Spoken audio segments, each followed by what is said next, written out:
I have a pretty good library of old books that are no longer in print about old tools, a lot of books from old tool manufacturers.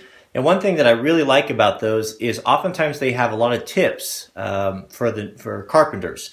So I was reading in one of my old books, I think from England, from the Record Plane Company, that had some tips on setting up a shop and setting up a workbench, and this little gem was in them.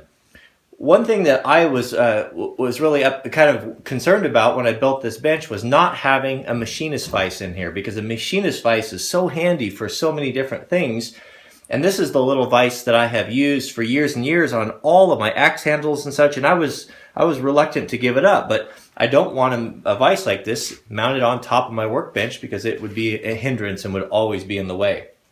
So the little record book had a wonderful little trick, and it's right here. It's building a removable vise clamp right here. I'll break it down here and show you how I built it in just a second. What I've got here is a vise that I consider to be just about perfect for a wood shop. It's a little Columbia number 53 red arrow, a 4-inch vise. It's just the perfect size. It's got smooth jaws on it so it doesn't mar wood, and you can grab all types of things. It's got a small hardened anvil on the back, but for little projects that you want to get up a little bit closer to your face, maybe working on chisels, it's ideal. And then it's the fact that it's removable, I can get it out of the way. I'm not fighting with it all the time, and I can clamp it in either the tail vise or I can clamp it over on the main vise. But let me break it down here. I'll show you how I built it, and I think it's just a wonderful addition.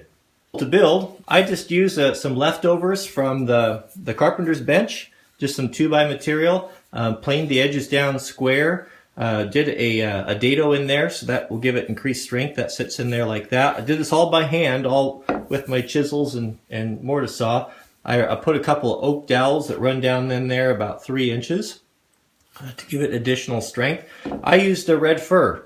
And red fir would not be as good as a hardwood if you have access to hardwoods, but I like to work with fir, and it's very great wood, very good wood. It's very strong, and it's what I associate with. It is the predominant wood of the Pacific Northwest, and I like to work with it, and it is plenty strong for things like this. Now, when you're laying out your vise and when you're designing this, I can't give you the dimensions because your mileage may vary, but there's a couple things, some clearance issues you want to be really careful with that'll make your life a little bit easier. One is you want your handle for your main vise to clear when you're closing it. You don't want it to come up there and hit, so make sure that happens. So to secure the vise to the mount, I'm just using these 1/4-inch wood screws, or legs. They're probably about 1.5 inches long.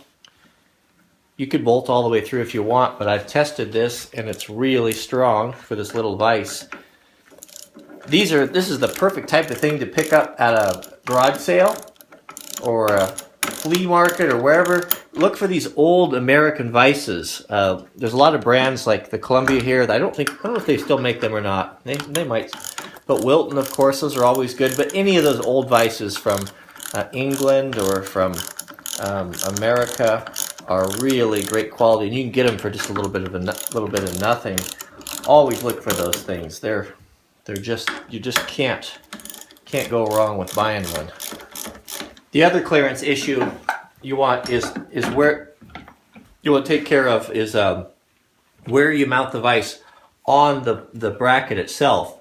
So what you want when you clamp this in here, you want to be able to make sure that you can put something long like this and it doesn't interfere with the bracket. Like if you wanted to clamp a long handle, an axe handle, or just 1,000 different things, a long piece of rebar, that it is not going to interfere and cause you a problem. That way you have clearance all the way down. That's another thing. So situate that so it works. But you can see here that the way I've got it laid out, we can work off the front, we can work off the side a little bit. There's a little bit more than 90 degrees, maybe 100, 110 degrees on most of these vises. But what a great addition to your workbench.